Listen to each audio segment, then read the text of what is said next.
I'm here this morning to bring this legend out of retirement, at least for one segment. We're joined by one of the best to ever do it, broadcaster Bill Daughtry. How's it going, Bill? Bobby, it's great to be here, man. And hey, when people give you a call, they want to know what's going on. So, I try and respond whenever I can. It's always great to see you. I miss listening to you on the radio, watching you on TV. 45 years in the game. Do you miss it as much as we miss you? No, I don't. When I was done, I was done. I'm enjoying retirement.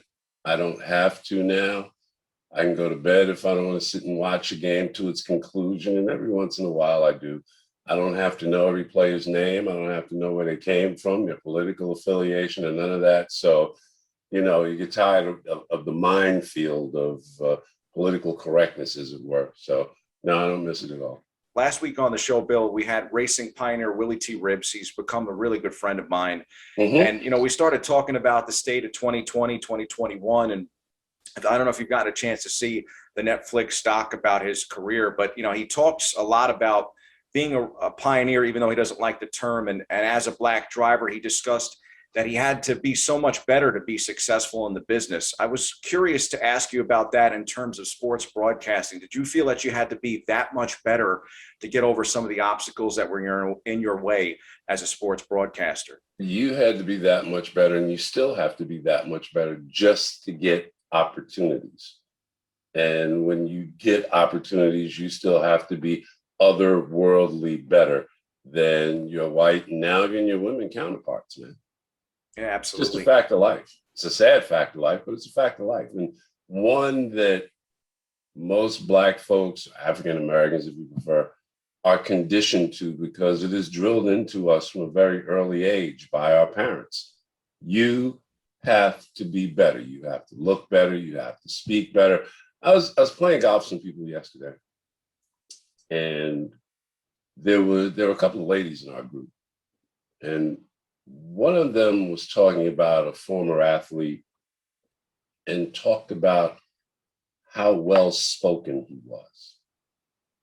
And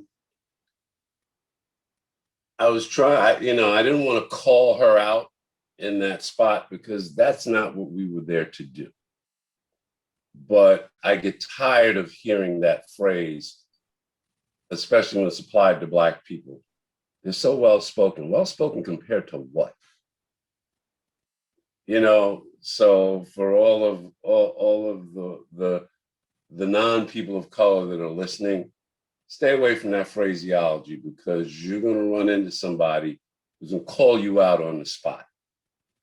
I didn't do that to that person yesterday because we had to spend a long afternoon together. I don't know if you play golf or if you aspired to play golf, but you're going to be spending like 3 to 4 hours with somebody. Really get to know them. We had a great time as it was. And it was this that one thing that stuck with me from yesterday. And I didn't call that person out on it. And I have some misgivings about not doing that. But for me, it wasn't the time.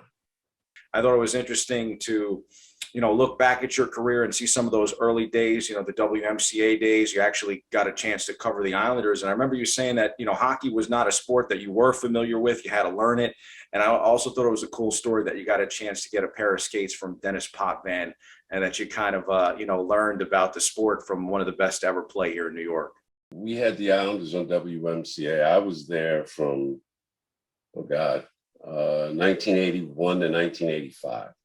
And the Islanders at that time were in the midst of their Stanley Cup championship run. And they took me in like family, man. I didn't know a whole lot about the game. I knew all sides from watching Rangers hockey, but I wasn't really a hockey fan. But again, it was an opportunity because we were the station that carried them. I was the sports director of the station. So I had a season pass and a parking pass in Nassau Coliseum. And that was a trip for me because we lived in the Bronx at the time. And the night, I was telling the story yesterday, the night of Game 6 of the 1981 World Series, the game was originally rained out. And so me and a colleague said, let's go to Nassau Coliseum. We went, and back in the day, Nassau Coliseum didn't have a press box per se. They had a press table that was at the very top of the arena. So we got our popcorn and we walked all the way up. And by the time we got to our seats, as soon as we sat down, because we said, oh, okay, this is the Edmonton Oilers playing. So they got this guy, Wayne Gretzky, and they got a black goaltender. So I want to get to see these guys. And as soon as we get to our seats, here comes Gretzky around the back of the Islander net, and Billy Smith chops him down. Gretzky skated one more shift that night. But I was hooked. I said, I like this. I like this game. And I just kept coming back and coming back and coming back, and ultimately worked in the league. I worked for the Minnesota North Stars. I was part of the Devils' first broadcast team when they very first came to New Jersey, and met some great people. Hockey players are still the top echelon of people overall in professional sports, bar none. I think it's interesting too in terms of your career, because everything really starts at SUNY Albany, and it actually starts as a DJ. In your career, you've worked in music, you've worked in news, and the first aspirations, it sounds like, in terms of sportscasting, was actually to be a play-by-play voice for baseball. But of course, all I ever wanted to do. You set out on the journey. You have what you want to do, and then you have the opportunities that presented to you. And yeah, I always wanted to do radio, baseball, play-by-play. That's what I started out with this thing doing. I got many opportunities to do news. I got opportunities to be a show host. I got an opportunity to be a reporter. And to me, play-by-play is the quintessential reporter, because how many fields do you have where somebody is describing the action as it unfolds? In our business, we are after the fact people. You know, we'll come in and tell you what happened, as opposed to being there, describing it as it happened. So to me, play-by-play people are the quintessential reporters. But that opportunity never presented itself. I reached out for that opportunity. Bruh, I tried to go to Virginia. I tried to go to Ohio. But the opportunities to work and having a young family, the opportunities were right here in my hometown in New York. And so that kind of got derailed. And really, to do that, I can tell you the New York Mets, they had a policy that their play-by-play guy had to have done minor league baseball somewhere. Well, if you're here, back then, there were no minor league opportunities.